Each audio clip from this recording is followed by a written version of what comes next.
जी कहते हैं कि दुनिया गोल है, लेकिन अगर आप अपने इर्द गिर्द होने वाले वाक़यात पे ज़रा बारीक बीनी के साथ नज़र दौड़ाएं और उनका मुशाहिदा करें तो इस बात का पता मिलता है कि ना सिर्फ दुनिया गोल है बल्कि इंसानी ज़िंदगी भी गोल है, क्योंकि ये घुमा फिरा के आपको उस मकाम पर ज़रूर लेके आती है जहाँ से आपका अरूज शुरू हुआ था या जहाँ से आप पहले कभी गुज़रे थे। इस वक्त हम लंदन सिटी में मौजूद हैं और लंदन सिटी के इस मशहूर ज़माना बकिंगम पैलेस की इमारत के सामने खड़े हैं। ये मेरे पीछे आपको वो इमारत बकिंगम पैलेस की नज़र आ रही है। ये बरतानिया की मलका क्वीन एलिज़ाबेथ II के बहुत से महलात में से एक महल है जहाँ उन्होंने ज़िंदगी का बड़ा हिस्सा गुजारा। ये उनका मेन घर समझा जाता था। लंदन उनका होम टाउन है। अभी कुछ दिन पहले ही क्वीन एलिज़ाबेथ का 96 साल की उम्र में इंतकाल हुआ। पूरी दुनिया में ये खबर सुनी गई और उनके मदफून होने के मनाज़र टीवी स्क्रीन्स पर दिखाए गए। मैं जब वो मनाज़र देख रहा था इस बकिंगम पैलेस से उनका ताबूत निकला। इंतकाल तो उनका स्कॉटलैंड में हुआ था, लेकिन फिर उनके ताबूत को वापस यहाँ उनके होम टाउन लाया गया इस बकिंगम पैलेस में। और इस बकिंगम पैलेस के दरवाज़े से उनका ताबूत निकला और यहाँ वेस्टमिनिस्टर एबे की जो इमारत है पास ही वहाँ जाके उसको रखा गया। तो चश्मे फ़लक ने अजब मनाज़र देखे। मेरी नज़रों के सामने आज से 70 साल पहले के वो मनाज़र भी गुजर गए जो कि यूट्यूब पे जिसकी वीडियोस मौजूद हैं। जब क्वीन की ताजपोशी हुई थी, उनको क्वीन बनाया गया था आज से तकरीबन 70 साल पहले। तो इसी वेस्टमिनिस्टर एबे में उनको बिठा के उनकी ताजपोशी हुई थी और यहाँ से इस बकिंगम पैलेस के दरवाज़े से वो निकली थी शाही बग्गी में बैठकर बड़ी शान और शौकत के साथ। और बरतानवी अवाम जो है जो इन्हीं सड़कों के किनारों पे जोक दर जोक खड़ी उनको हाथ हिला रही थी और लॉन्ग लिव क्वीन के तराने गाए जा रहे थे और उस क्वीन की एक झलक देखने के लिए सब बेताब थे। इसी तरह फिर जब टाइम का पलटा पड़ा और आज उससे 70 साल बाद अभी कुछ दिन पहले जब क्वीन का इंतकाल हुआ तो इसी बकिंगम पैलेस के दरवाज़े से उनका ताबूत निकला। तो बरतानवी अवाम उसी तरह जोक दर जोक सड़कों के किनारे खड़ी थी, लेकिन अब कदरे गमगीन हालत में। और इन्हीं सड़कों पर उनका ताबूत जो है वो चलता हुआ घुमाया गया उसको और उसी वेस्टमिनिस्टर एबे की इमारत तक ले जाया गया जहाँ उनकी ताजपोशी हुई थी।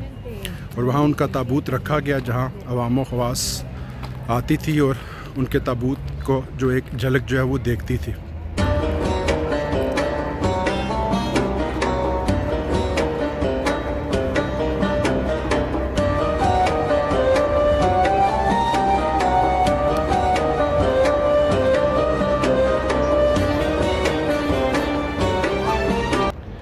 इन्हीं मनाज़र में से फिर दुनिया की जो बेसबाती है, इसका खोखलापन है, वो भी उभर कर सामने आता है कि वही बरतानवी अवाम जब क्वीन का दौरा जो है वो निकला करता था इन सड़कों पे और ये अवाम जो है सड़कों के किनारे खड़ी होकर लॉन्ग लिव द क्वीन के तराने गाया करती थी। जैसे ही क्वीन का इंतकाल हुआ तो बाय डिफ़ॉल्ट असूल के मुताबिक उसके साथ ही उनके जो बेटे प्रिंस चार्ल्स थे वो किंग बन गए, वो बादशाह बन गए। और फ़ौरन कुछ सेकंड्स में ही वो तराना जो था लॉन्ग लिव द क्वीन वो बदल कर लॉन्ग लिव द किंग बन गया।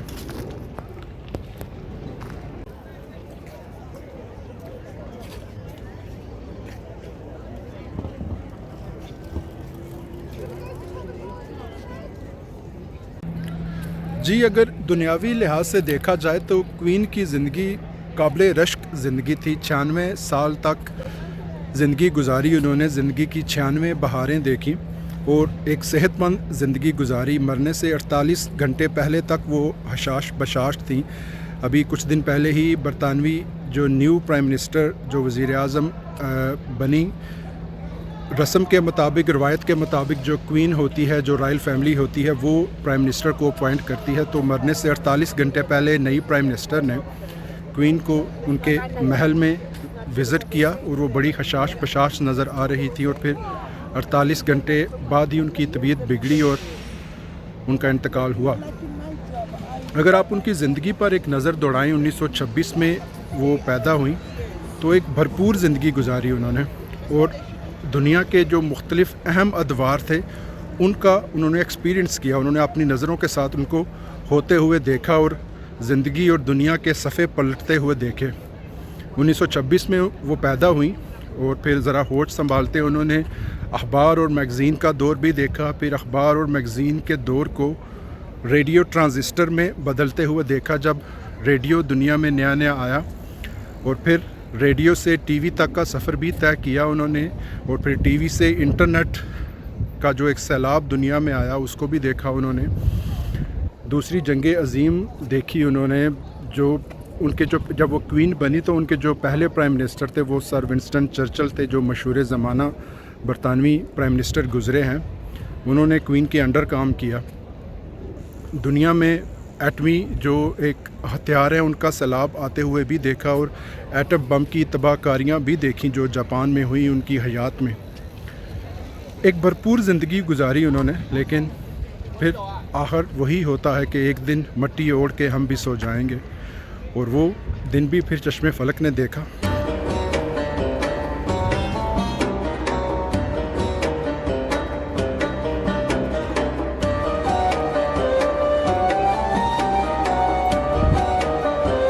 मलका बरतानिया क्वीन एलिज़ाबेथ ने चूँकि एक लंबे अरसे तक तकरीबन 70 साल या उससे भी कुछ ज़्यादा अरसे पर बरतानिया पर राज किया एक मलका की हैसियत से, तो बरतानिया की हर चीज़ पर उनकी एक छाप नज़र आती है। बरतानिया की जो करेंसी है पाउंड स्टर्लिंग है, उस पर मलका की तस्वीर है।